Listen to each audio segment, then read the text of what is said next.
A Wikipédia define os crop circles, em português conhecidos como círculos nas plantações, ou também chamados de agroglifos, como umas formações de tamanho considerável criada por meio do achatamento de uma cultura, como cereais, cevada, cana e capim.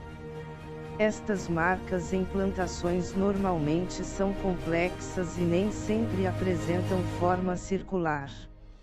Apesar de muitos estudiosos alegarem causas naturais misteriosas ou origem alienígena como explicação para o fenômeno, o consenso científico é de que quase todos os casos são feitos pelo homem, com poucas exceções possivelmente formadas por fenômenos naturais ou meteorológicos. Por um acaso esses artefatos que estão desenhando um crop circle foi feito pelo homem ou pode ser oriundo de causa natural? Sobre a possibilidade de causas naturais, sequer vamos discutir isso aqui, porque isso seria uma afronta à nossa inteligência e os cientistas acham que nós ainda acreditamos que os objetos voadores não identificados vistos diariamente nos céus, são sondas meteorológicas ou balões. Na verdade, alguns agroglifos são feitos pelos homens, mas o resultado disso, nem sequer pode ser comparado com um agroglifo feito por uma inteligência alienígena com uma tecnologia inimaginável para a humanidade. O canal The History fez esse teste e o resultado foi muito diferente, não apenas no aspecto estético, de simetria e de perfeição, mas também no tempo de execução. Os agroglifos feitos por raças extraterrestres aparecem do nada da noite para o dia, já agroglifos feitos pelos homens, demoram mais de um dia para serem feitos, segundo este canal de televisão.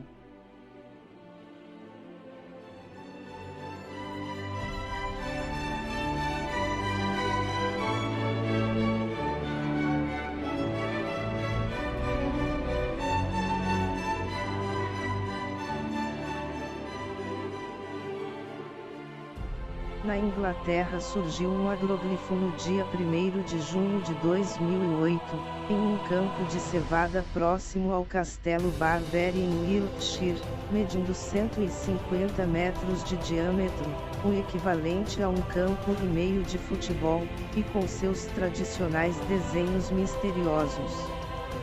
Foi um astrofísico aposentado, Mike Reed, que notou que o desenho de aparência banal escondia algo muito mais complexo. Mas o que esse agroglifo nos traz de informação? Primeiramente, para facilitar a análise, vamos usar o seu formato em um desenho previamente feito com base em seus reais contornos. Agora vamos começar a dividir esse desenho em 10 partes iguais, notando que ele parte de círculos concêntricos que geram arcos de círculos, após saltar uma camada acima, conforme sinalizado em vermelho. O primeiro arco está aí. Repare que ele coincide com os dois pontos onde há a mudança de nível dos círculos concêntricos. Agora fazemos o terceiro arco e assim, sucessivamente, vamos completando a divisão da figura em 10 partes iguais.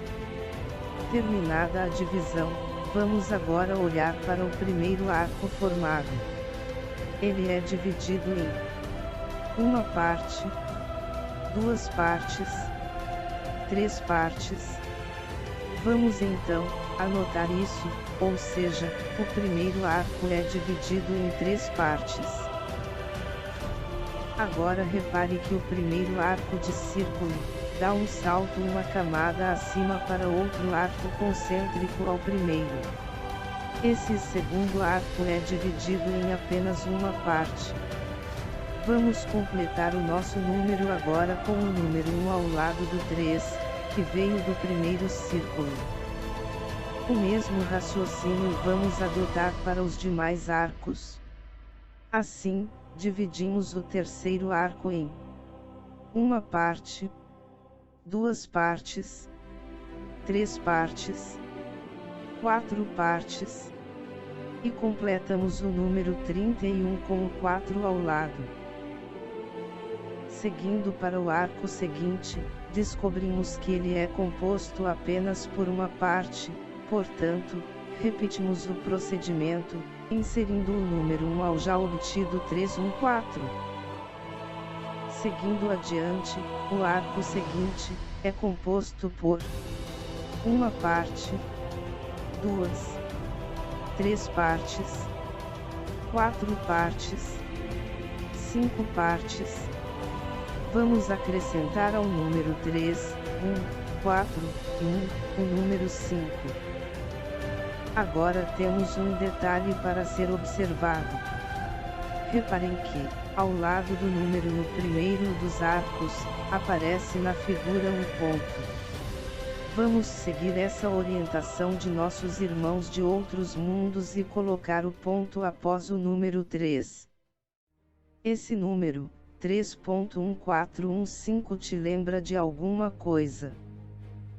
Ele equivale ao número π, que é uma dízima periódica, ou seja, é um número que tem casas decimais infinitas, mas para o nosso caso de agora, vamos analisar somente as 9 primeiras casas decimais do número π. Então, voltamos à nossa figura e aos números que obtivemos até agora. Vamos adiante e usar o mesmo raciocínio que usamos até aqui.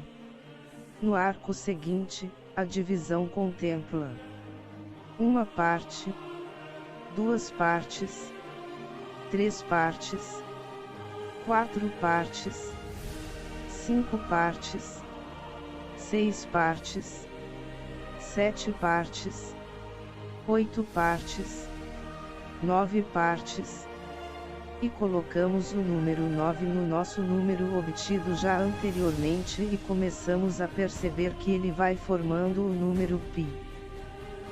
O próximo arco é dividido em 2 partes. Repetindo o procedimento, colocamos o número 2 para compor o número π.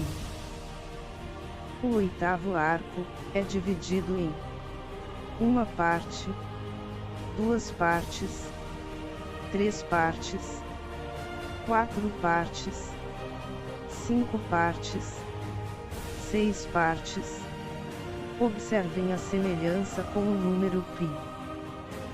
O nono arco é dividido em uma parte, 2 partes, 3 partes, 4 partes, 5 partes. E o número π vai se formando perfeitamente. Finalmente, o último arco é dividido em uma parte, 2 partes, 3 partes, 4 partes. E aí está. Temos o número π exatamente igual em suas 9 primeiras casas decimais. Mas como nossos irmãos de outros mundos gostam da perfeição, eles não poderiam esquecer as reticências em seu número, afinal, eles também sabem que o π é um número com infinitas casas decimais. Agora julgue você mesmo se isso poderia ter sido feito por fenômenos naturais. Mas você pode dizer que algum ser humano poderia ter feito isso? De fato sim. Acredito que um ser humano, muito criativo aliás, poderia ter feito isso sim, mas não na velocidade e no tempo que essa gigantesca obra de arte com 150 metros de diâmetro foi feita. Esse agroglifo foi feito, como quase todos os outros, da noite para o dia, ou seja, numa manhã, o dono das terras percebeu o desenho que, ao entardecer da noite anterior não estava lá. Ademais, porque um ser humano faria isso e ficaria no anonimato? Certamente o autor humano talvez fizesse questão de aparecer e mostrar ao mundo os seus talentos e suas magníficas obras de arte. Essa é apenas mais uma, entre centenas de outras mensagens que os extraterrestres nos passam diariamente. seria algo do tipo: olhem, vejam. Estamos aqui. Somos seres inteligentes. Nós existimos. Vocês não estão sós. Há muitas moradas na casa de meu Pai, nos ensinou Jesus Cristo há 2000 anos atrás. O universo está repleto de vida e nós não conseguimos imaginar o seu real tamanho, nem mesmo estimar a quantidade de raças que existem além das fronteiras da Terra. Seres de extrema luz e altíssima elevação moral e espiritual. Eles estão muito mais próximos de nós do que podemos supor. Eles não vieram aqui para nos dominar, nem muito menos para nos destruir ou nos escravizar. Somente as mentes desajustadas dos produtores cinematográficos de Hollywood podem pensar assim, representando os extraterrestres como seres nojentos e asquerosos e muito maus em suas essências, pois isso movimenta a indústria cinematográfica e entretém o povo ainda tão agarrado às paixões bárbaras e primitivas. Não é à toa que a Confederação Galáctica nos considera uma humanidade hostil e primitiva. As mensagens que esses seres tentam nos passar sempre estão respaldadas por conselhos puramente voltados para a nossa elevação moral, de modo que abandonemos nossos instintos humanos primitivos e selvagens e passemos a agir e a refletir na frequência superior do amor e da fraternidade. Somente assim, poderemos nos libertar dessa prisão que é a tridimensionalidade do planeta Terra, de modo que, com o espírito renovado, possamos nos juntar a eles e desfrutar dos benefícios que uma consciência elevada desfruta. Não estamos chegando ao fim do mundo, como pregam algumas crenças, mas estamos sim, chegando ao fim dos tempos de barbárie, no limiar de uma nova era, a qual bate à nossa porta e, em muito breve, nos surpreenderá de forma totalmente positiva com o que encontraremos do outro lado dessa porta, e então, exclamaremos, oh, porque não percebemos isso antes? Por enquanto, essa porta se encontra fechada por conta de nossas escolhas erradas, mas ela está muito prestes a ser aberta. Precisamos esquecer e deixar de lado o nosso egoísmo quando fechamos a porta para os menos favorecidos. Precisamos entender que cada ser deste planeta é um membro da família universal, portanto, segregar raças e culturas, separando-as por muros econômicos e geográficos, só nos afunda ainda mais no lodaçal de nossa tão distante moral evoluída. Nem é preciso dizer o quanto somos atrasados, pois somos uma espécie que se autodestrói, como fazem os animais que mutilam e aniquilam seus rivais e concorrentes, por motivos puramente territorialistas e da conquista do espaço. Nos últimos 2000 anos, mesmo com os ensinamentos de Cristo e de tantos outros iluminados, não houve um dia sequer no calendário humano, que nossa civilização ficou um dia sequer em plena paz, sem estar em nenhuma guerra ou em nenhum conflito. Precisamos evoluir como humanidade e buscarmos o respeito mútuo, deixando de lado nossas armas e nossas diferenças. Precisamos compreender e aceitar que estamos destruindo o planeta em nome do capitalismo e do consumismo desenfreado. Tudo pelo dinheiro. E se destruirmos em definitivo o nosso planeta e esgotarmos seus recursos, vamos comer dinheiro. Nossa raça precisa aceitar que o planeta é um ser vivo, a Mãe Gaia, e que ela carece de cuidados especiais, pois é a nossa casa. O que os extraterrestres buscam, é simplesmente nos auxiliar nesse difícil passo de elevação e mudança de hábitos e comportamentos. São como irmãos mais velhos ensinando aos mais novos. Vamos todos nós juntos, cada ser humano da Terra, construir uma nova era. Uma era de evolução, de amor, de fraternidade e de paz. Somente isso poderá romper os grilhões que nos prendem a esse mundo de consciência primitiva, completamente apartado da comunidade galáctica da luz.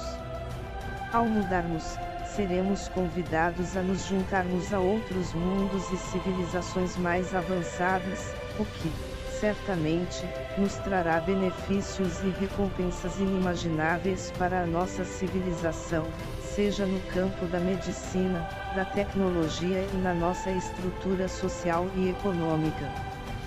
São tantas mudanças benéficas que nem mesmo as mentes criativas de Hollywood podem conceber o que nos aguarda. Vamos mudar e ancorar em definitivo a luz na Terra.